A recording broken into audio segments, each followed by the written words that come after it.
I'm really happy to be here tonight. I grew up in Washington, D.C. I was born in Georgetown Hospital, and I spent a lot of time when I grew up in Northern Virginia when it was still a rural area, and spent a lot of my time in exploring Pimmet Run, which is a tributary to the Potomac.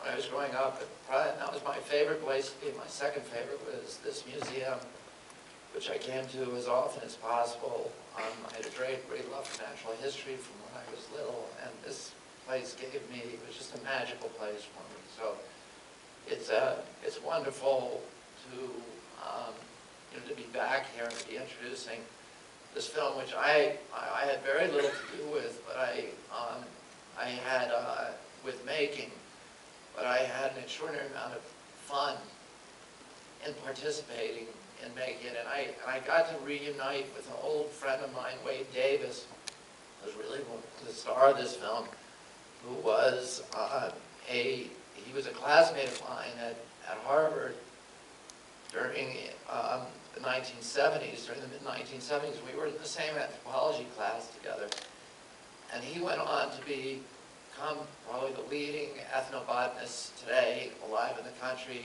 He's an extraordinary person. He did his senior thesis. Both of us wrote books during our senior years at college.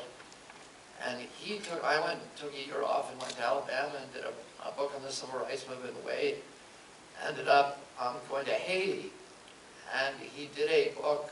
He did his senior thesis on the voodoo cults of Haiti, and he was the first white person to infiltrate the voodoo cults and become a voodoo priest. And he discovered that the plant that was used to make zombies, the zombie drug. And then when he revealed this in his senior thesis for the first time publicly, a number of angry people tried to chase him down and kill him and do other things to him.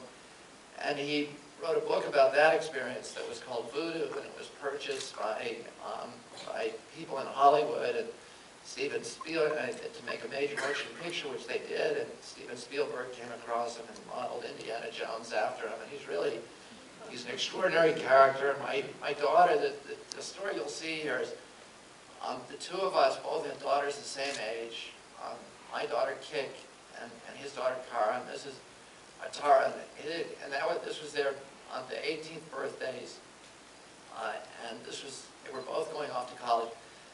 And we spent the last summer with them doing something that we both loved, which was whitewater paddling. My life had been kind of intertwined with Wade's because I had spent my life on rivers, and Wade had done the same thing. And I had a whitewater company for about 15 years that did kayaking and paddling, and I did a lot of first ascents down in Latin America, particularly in Peru on rivers, and in Colombia on the Atrado River, the Apurimac River. We did the first ascents, and the Acarni in Venezuela. And as it turns out, by some bizarre coincidence, in all of those watersheds, Wade happened to be in the watershed, probably the only other white person in that watershed. At the same time, I was in there, and he was, studying and living with these indigenous people. But he's one of the most interesting people that I've ever met. He's an extraordinary raconteur and just a fun person to be with and to listen to. He talks in complete paragraphs that are perfectly constructed, and he's fun and he's irreverent and he's a wonderful person. I could tell this story because he's not here, but when I saw him on this trip, he had just come from his daughter's 18th birthday, and they had come from, before her 18th birthday, he had brought her to a peyote ceremony with the Navajo people. He speaks dozens of languages, of indigenous language, so he had taken her to that, and I guess they had both taken quite a lot of peyote, and we're still recovering when we ran into them in Colorado. But and she is definitely the grounded person in that relationship. My daughter ended up going with Wade to Latin America, and I've traveled with him a lot since, and he's an extraordinary man. But I got involved with this because of water keepers. We have, I've been working for 25 years on environmental issues, mainly for the river keepers. We have 200 now, river keepers, sound keepers, bay keepers all across North America, including one here on the Anacostia, and one on the Potomac. Each one has a patrol boat. It was a group, the movement was started by a blue-collar coalition of commercial and recreational fishermen who mobilized on the Hudson River back in the 60s to reclaim the river from its polluters. They got together in American Legion Hall in 1966. This was, we have one of the oldest commercial fisheries in North America on the Hudson. And in 1966, Penn Central Railroad began vomiting oil from a 4.5-foot pipe in the Croton Harmon rail yard. It went up the river on the tides, blackened the beaches, made the shad taste of diesel so they couldn't be sold to the Fulton Fish Market in the city. And all the people in this little village of Crotonville, these weren't wealthy people, these were commercial fishermen, they were carpenters, lathers, electricians. They had little expectation they'd ever see Yosemite or Yellowstone or the national parks for them. The environment was their backyard. It was the bathing beaches, the swimming holes, the fishing holes, the Hudson. This was their livelihood, their recreational values, everything. Richie Garrett, who was the first president of Riverkeeper, used to say about the Hudson, it's our Riviera, it's our Monte Carlo. And they got together in an American Legion Hall. They went to the government agencies that were supposed to protect Americans from pollution, and they were given the bum's rush. They were told by the Corps of Engineers colonel, after begging him to shut down the Penn Central Pipe, he told them in exasperation, these are important people. In other words, and we can't treat them that way. In other words, the board of directors of Penn Central, we couldn't force them to comply with the law. So they had come to the conclusion that government was in cahoots with the polluters. The only way they were going to reclaim the river for themselves is if they confronted the polluters directly. Somebody suggested that they put a match to the oil slick coming out of the Penn Central Pipe and burn up the pipe. Somebody said they should roll a mattress up and jam it up the pipe and flood the rail yard in its own ways. Somebody else said they should float a raft of dynamite into the intake of the Indian Point Power Plant, which at that time was killing 1 million fish a day on its intake screens and taking food from their family tables. And then a guy stood up named Bob Boyle, who was the outdoor editor of Sports Illustrated magazine, and he was a great fly fisherman and spin fisherman.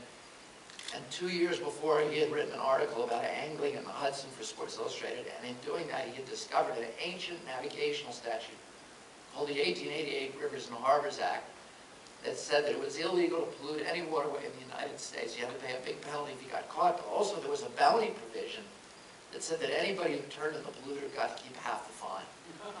And the law had never been enforced. He called the libel lawyers at Time Inc. and he said, is this still good law? They own Sports Illustrated, and they said that it's still on the book.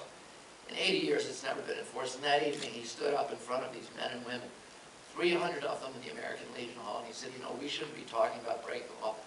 We should be talking about enforcing it. And they resolved that evening that they were going to start a group called the Hudson River Fishermen Association. They were going to go out and track down and prosecute every polluter on the Hudson.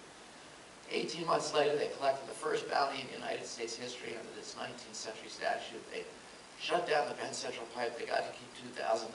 They used that money to go after the next polluter and the next and next. And then they used bounty money to hire a full-time river keeper, a former commercial fisherman named John Cronin.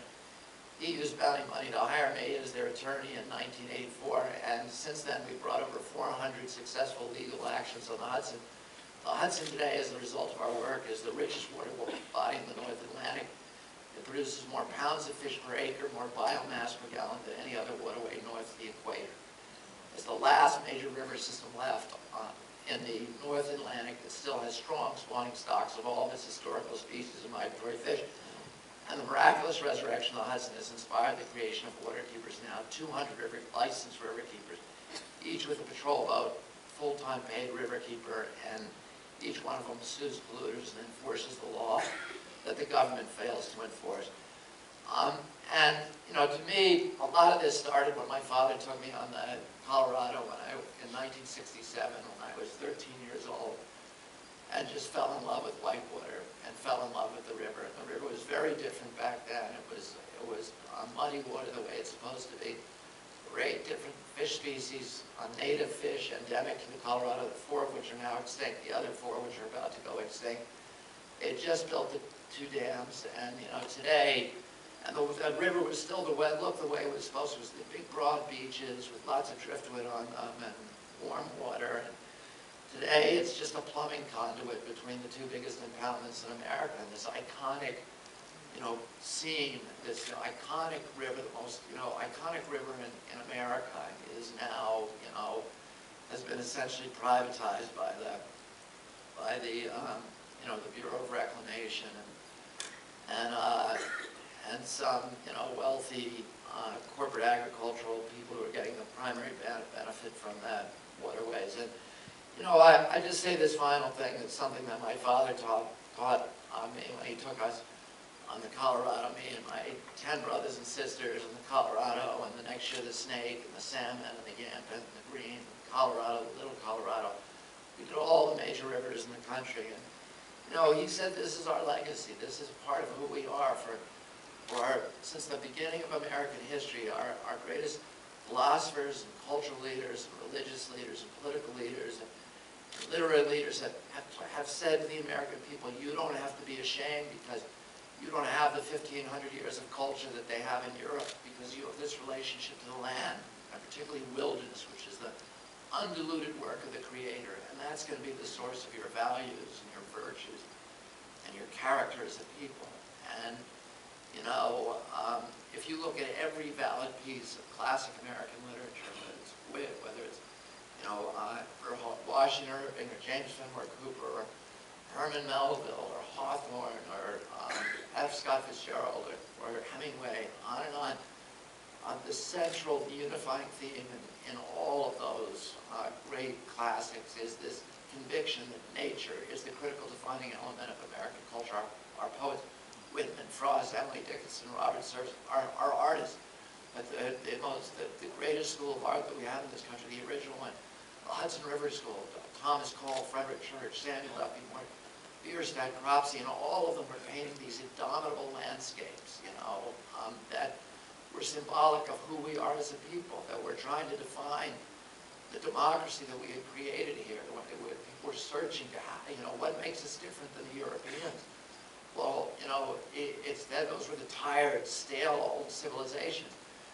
And we had something that they could never have, which was this relationship, these extraordinary wilderness areas. And, today we're watching, there's a different view of America that's become predominant, this, corporate crony capitalism that says, well, America's just a place where a lot of strangers have gathered from across the world to make a big pile for themselves, and whoever dies with the most stuff wins. But America means more than that, and part of it is the landscapes that we need to steward, we need to nurture, we need to protect, to show our children that, our civilization cared about something more than just money. And that's what this movie is about. I want to thank all of you for coming here and supporting this museum, and to the extent that you can continue to fight for these values, because we're up against some hard times right now for American democracy and for the values that really make our nation something that makes all of us proud. So anyway, thank you very much.